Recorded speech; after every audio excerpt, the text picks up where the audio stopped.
warahmatullahi wabarakatuh. Selamat siang semuanya, saudara-saudari. Salam sehat jiwa.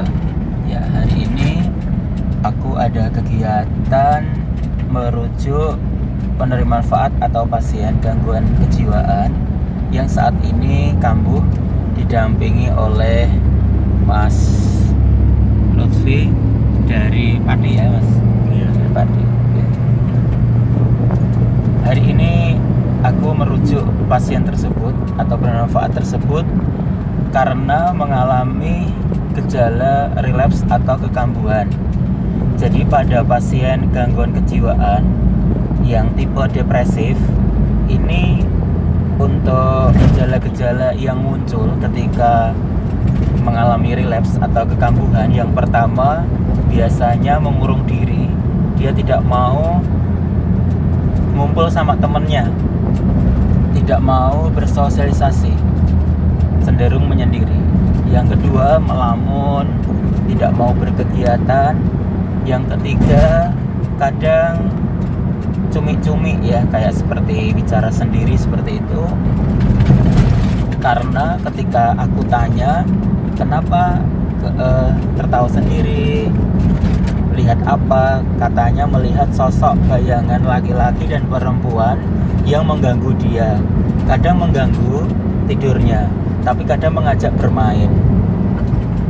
Kita sudah ngasih edukasi awalnya bahwa itu namanya halusinasi, dan halusinasi itu sifatnya tidak nyata, hanya pikiran yang semu, yang mengganggu sehingga tidak bisa tidur, kemudian bisa bicara sendiri, senyum-senyum sendiri. Kemudian saya sebagai praktisi kesehatan dibantu oleh pekerja sosial wali ampunya, kita libatkan di kegiatan badik.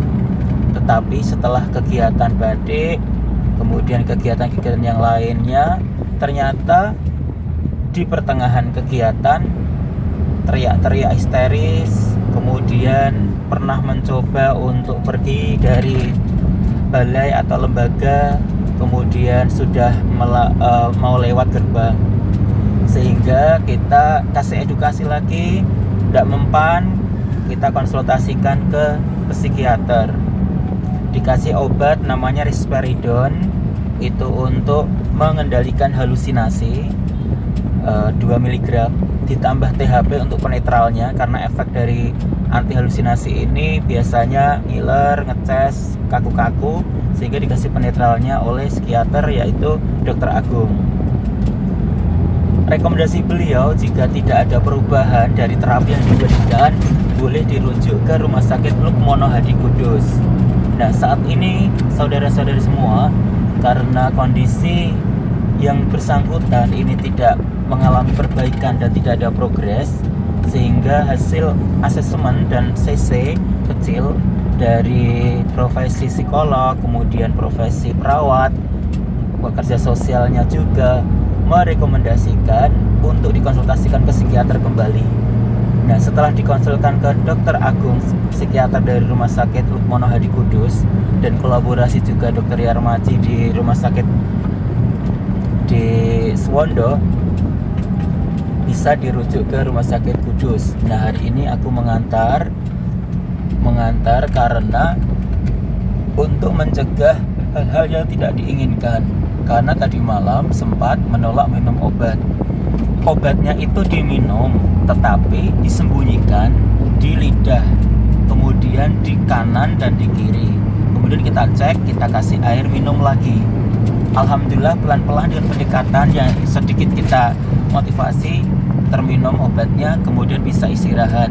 Karena sebelumnya ketika makan, nasinya malah dihambur-hamburkan, kemudian naik turun, mundar mandir, naik turun dari kasur, naik turun lagi, naik lagi, turun lagi, seperti itu gelisah.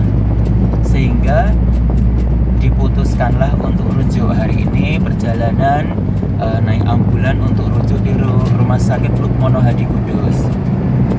Jadi saudara-saudari semuanya di sekitaran Pati, di Kudus, juga di Jawa Tengah, semisal ada kasus seperti itu, baik di tingkat panti, di balai, ataupun di keluarga dan masyarakat, jika ada yang mengalami kekambuhan, segera hubungi rumah sakit terdekat, bawa ke IGD biasanya di atas jam 11 atau jam 12.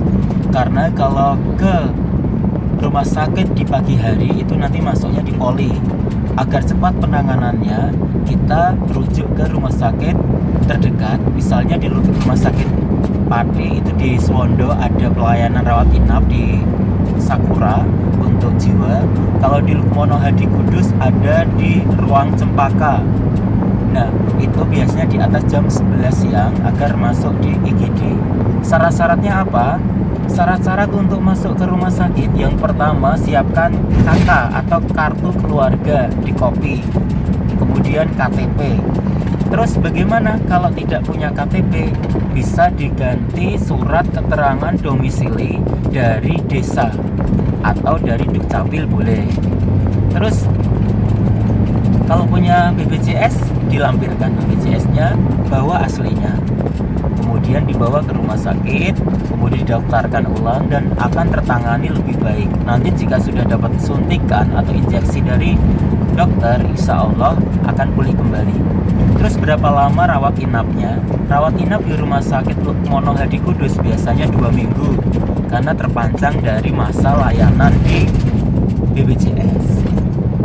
Bisa 3 minggu atau 2 minggu lebih jika kondisinya tidak memungkinkan untuk dipulangkan karena masih gelisah atau belum stabil.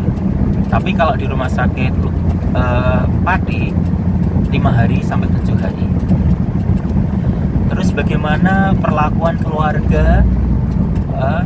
Kita hubungi keluarga, kita sampaikan kondisinya bahwa si yang bersangkutan ini sedang kambuh, mohon doanya agar dirawat dengan baik di rumah sakit.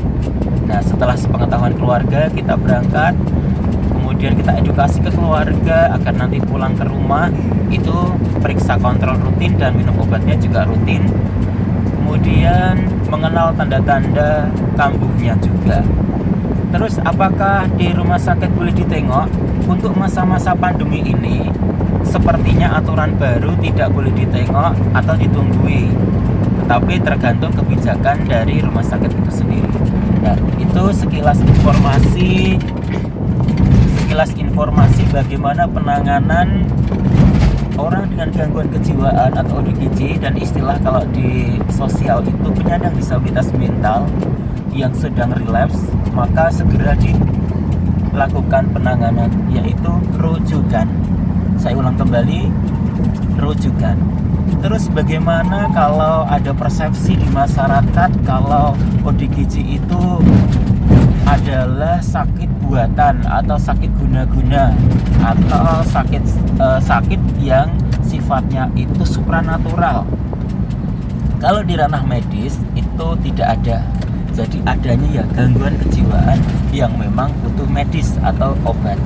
Mudah-mudahan ini bermanfaat.